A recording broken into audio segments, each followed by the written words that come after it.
Very good morning class 5।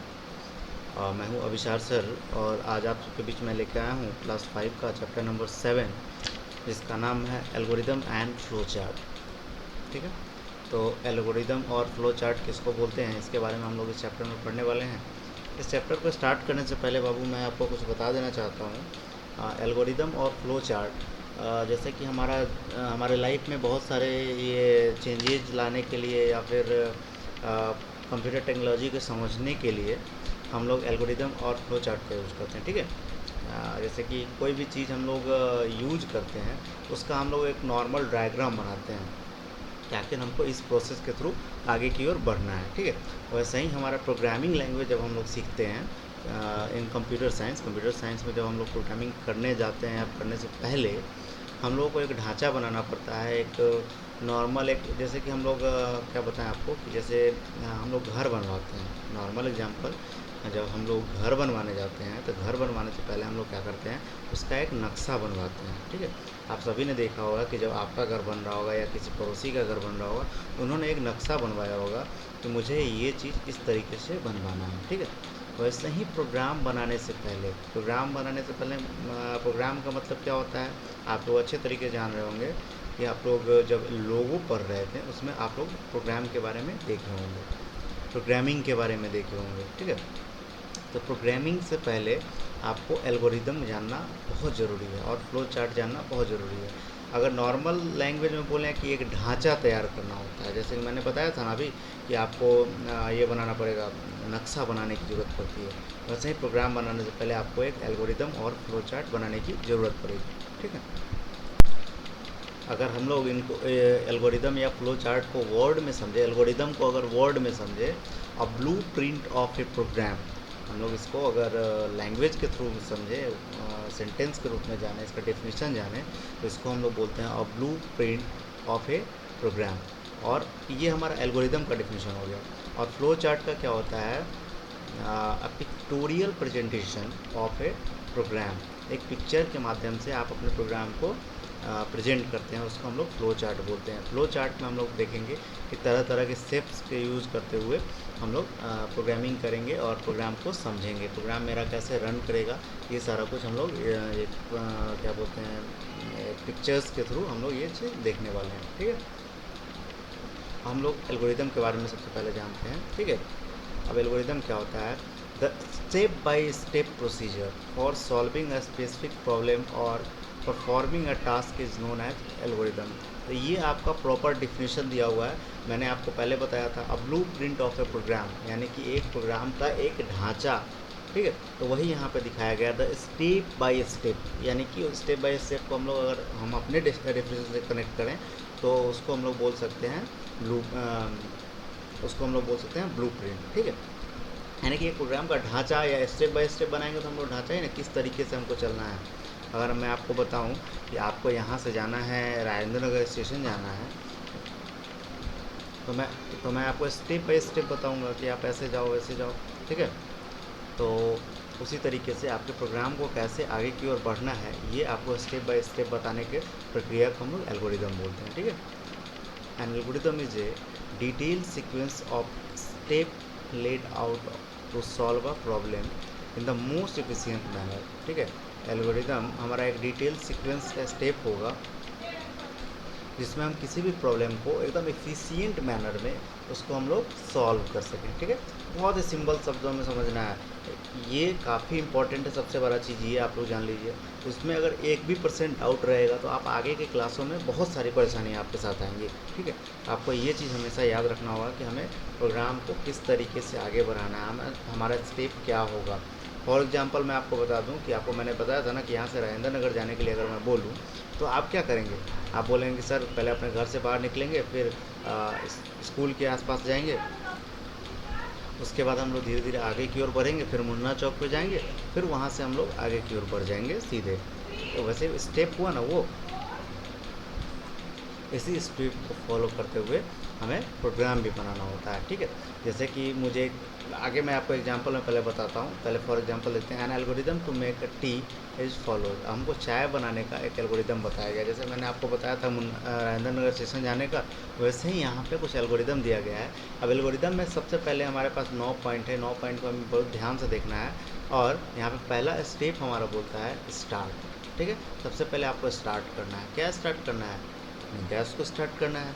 Step 2 हमारा बोलता है टेक अ पैन, आपको एक पैन लेना है। ठीक है, स्टेप 3 बोलता है हमारा put some water into it, आपको कुछ पानी इस पैन में लेना है। ठीक, उसके बाद चौथा स्टेप हमारा होगा put the pan on the gas burner after turning it on, आपको गैस बर्नर को ऑन करने के बाद आपको उस पैन को उस पर रख देना है। ठीक है, उसके बाद क्या है, add some tea leaves to the boiling water, आपको चाय की कुछ पत्तियाँ उस पानी में डालना है। ठीक है, ऐड सम शुगर, 6th स्टेप हमारा है, तो शुगर आपको डालना है, यानी कि चीनी डालना है।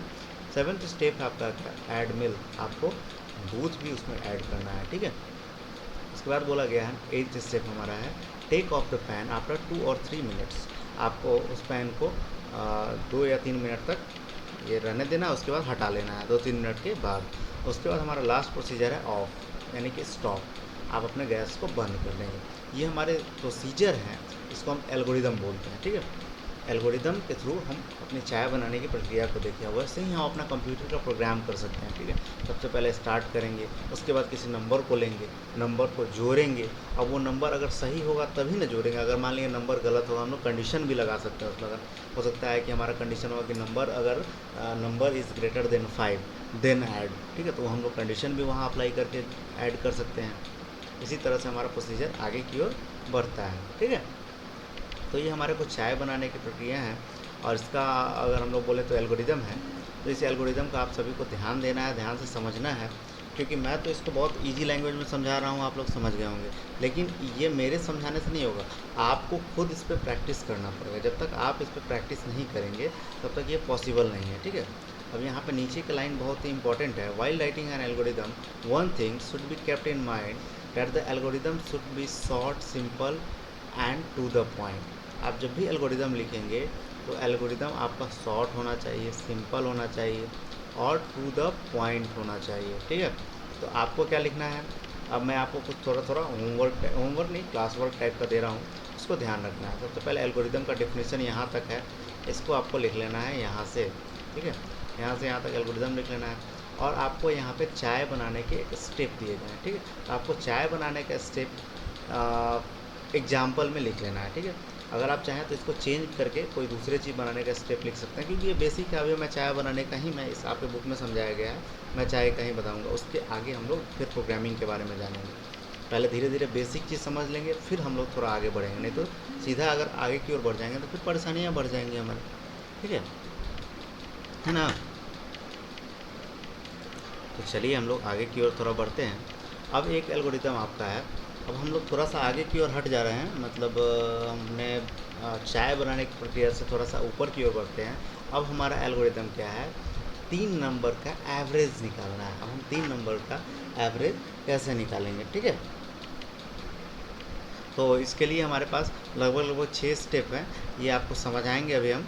इसको समझना है, देन उसके बाद इस पर हम लोग कुछ 1-2 क्वेश्चन करेंगे, उस क्वेश्चन का आपको आंसर देना होगा। तो हमारा स्टेप क्या है, स्टेप हमारा सबसे पहला स्टार्ट। ठीक है, सबसे पहले किसी भी चीज़ को करने के लिए हमको कोई भी ऑपरेशन परफॉर्म करेंगे, उसको हमको सबसे पहले स्टार्ट करना पड़ेगा। अगर हमें स्कूल जाना होगा तो हम स्कूल जाने के लिए पहले हमको घर से बाहर तो निकलना ही पड़ेगा ना। वैसे ही हमको किसी भी प्रोसेस को स्टार्ट करने के लिए, शुरू करने के लिए हमें सबसे पहले उस प्रोसेस को स्टार्ट करना पड़ता है। जैसे फॉर एग्जांपल, एक और मैं एग्जांपल आपको देता हूँ, गाड़ी, आपकी गाड़ी, क्या सीधे आप उसको धक्का दे के ले जाएंगे? फिर स्टार्ट करेंगे सबसे पहले, तभी तो आगे बढ़ेगी गाड़ी आपकी। तो किसी भी एल्गोरिदम को लिखने से पहले पहला स्टेप हमारा स्टार्ट ही होगा, ये आपको हमेशा याद रखना है। ठीक है, स्टेप 2 हमारा कहता है assign 3 numbers to a variable n1 n2 and n3। आपको 3 नंबर असाइन करने हैं किसी वेरिएबल में, जो कि n1 n2 एंड n3 होंगे। वेरिएबल का नाम होता है n1 n2 एंड n3। अब वेरिएबल क्या होता है, इसके बारे में बाबू मैंने आपको क्लास 4 में ही मैंने बताया था। ठीक है, ठीक है, उसके बाद तीसरा स्टेप मैं आपको बता दूं, add the number and store the result in sum. आपको वो सारे नंबर ऐड करने के बाद एक सम नाम के वेरिएबल में उस सारे नंबर्स को होल्ड कर लेना है, यानी कि उसके रिजल्ट को स्टोर कर लेना है, ठीक। और उसके बाद चौथा स्टेप हमारा कहता है divide sum by 3 and store the value in AVG। आपको उस नंबर को 3 से डिवाइड करना पड़ेगा और उसको AVG नाम के वेरिएबल में स्टोर करना पड़ेगा। AVG वेरिएबल हमारा एवरेज को स्टोर करने के लिए बनाया गया वेरिएबल होगा, ठीक है। पांचवा स्टेप हमारा होगा print the value of AVG। आपको AVG के वैल्यू को प्रिंट करना है, ठीक। उसके बाद छठा स्टेप हमारा स्टॉप होगा। अगर किसी चीज़ को हम लोग शुरू करते हैं तो उसको स्टॉप करना भी हमारे लिए बहुत ज़्यादा ज़रूरी होता है। सबसे पहले हम लोग उसको स्टॉप कर लेंगे, ठीक। उसके बाद क्या है, you should always follow the correct sequence. आपको हमेशा करेक्ट सीक्वेंस फॉलो करना पड़ेगा, ठीक है। of step while writing an algorithm and every instruction should start from a new line। आप जैसे ही कोई नया इंस्ट्रक्शंस लिखेंगे तो हमेशा नया इंस्ट्रक्शन किसी नए लाइन से शुरू होगा। आपको ये एकदम हमेशा दिमाग में रख लेना है कि कभी भी नया स्टेप हम लोग लिखेंगे वो नए लाइन में। आप स्टेप 1 करके लिख सकते हैं, 2 स्टेप अगर नहीं भी लिखते हैं तो आप 1 2 3 4 करके लिख सकते हैं, ठीक है। ये आपका ब्लूप्रिंट तैयार होगा, एक प्रोग्राम बनाने का एक खाका तैयार हो जाएगा। जैसे कि हम लोग अभी एवरेज निकालने का देख रहे थे, एवरेज कैसे निकाल सकते हैं। एवरेज निकालने का एक हमारे पास रिटन इंस्ट्रक्शंस लिखा आ गया कि हमको ऐसे ऐसे करके एवरेज निकाल सकते हैं, ठीक है। अभी मैं आपको कुछ होमवर्क देने वाला हूँ। होमवर्क देने से पहले मैं आपको ब्रेन बूस्टर थोड़ा सा समझा देता हूँ, ठीक है। Flow chart originally were hand drawn making changes default and messy. ये जो फ्लो चार्ट हमारा है ये हैंड ड्रॉन एक चार्ट होता है, ठीक है। फ्लो चार्ट के बारे में मैं बता रहा हूँ, आगे जो हम लोगों को पढ़ना है। ऐसा करते हैं ना, फ्लो चार्ट के बारे में हम लोग अगले क्लास में समझते हैं, क्योंकि अभी फ्लो चार्ट के बारे में समझेंगे तो फिर थोड़ा सा कन्फ्यूजन हो जाएगा, क्योंकि अभी हम लोग एल्गोरिदम के बारे में समझे हैं। तो फ्लो चार्ट हम लोग अगले क्लास में समझेंगे। इस क्लास में हम लोग एल्गोरिदम के बारे में रहने देते हैं, और एल्गोरिदम से रिलेटेड मैं आपको कुछ क्वेश्चन आज प्रोवाइड कर रहा हूँ, ठीक है। वो क्वेश्चन अभी आपके स्क्रीन पर मैं प्रेजेंट कर रहा हूँ, वो क्वेश्चन आप लोग देखेंगे और वो क्वेश्चन आप लोग अपने क्या बोलते हैं कॉपी में करके मुझे चेक कराएंगे। मैं 2 ही क्वेश्चन दूंगा, ज़्यादा क्वेश्चन नहीं दूंगा, ठीक है। तो स्टूडेंट्स ये 2 क्वेश्चंस आपको मैं दे रहा हूँ, इसको आपको एल्गोरिदम के तौर पे लिखना है, स्टेप बाय स्टेप आप कैसे निकालेंगे। पहला मैं समझा देता हूँ इसको। पहला जो हमारा क्वेश्चन है उसमें आपको एल्गोरिदम लिखना है, write an algorithm to find multiplication of 3 numbers. आपको 3 नंबर का मल्टीप्लिकेशन कैसे निकालेंगे उसको यहाँ पे आपको स्टेप बाय स्टेप लिखना है, ठीक है। उसके बाद दूसरा हमारा है write an algorithm to find greater number among 2 number which is 25 and 39। आपको एल्गोरिदम लिखना है, 2 नंबर में से पता करना है कि आपको कौन सा नंबर बड़ा है, ठीक है। और वो नंबर आपका है 25 एंड 39। 2 नंबर आपके पास मैं दे दिया हूँ, वो दोनों नंबर में से आपको फाइंड करना है कि कौन सा नंबर बड़ा है। ऐसा ही नहीं लिखना है, जो आपका प्रोसेस है मैं एक बार फिर से दिखा देता हूँ। इस तरह के प्रोसेस बनाना है। जो आपका ये 6 स्टेप है, यहाँ तक हमारा जो स्टेप है ये 6 स्टेप, 7 स्टेप, 8 स्टेप, ये स्टेप बढ़ भी सकता है और घट भी सकता है। इसमें कोई ये नहीं है कि 6 स्टेप ही बनाना है। पहला हमारा स्टार्ट होगा, देन लास्ट में स्टॉप होगा, बीच में सारे चीज़ आपको लिखने पड़ेंगे, ठीक है।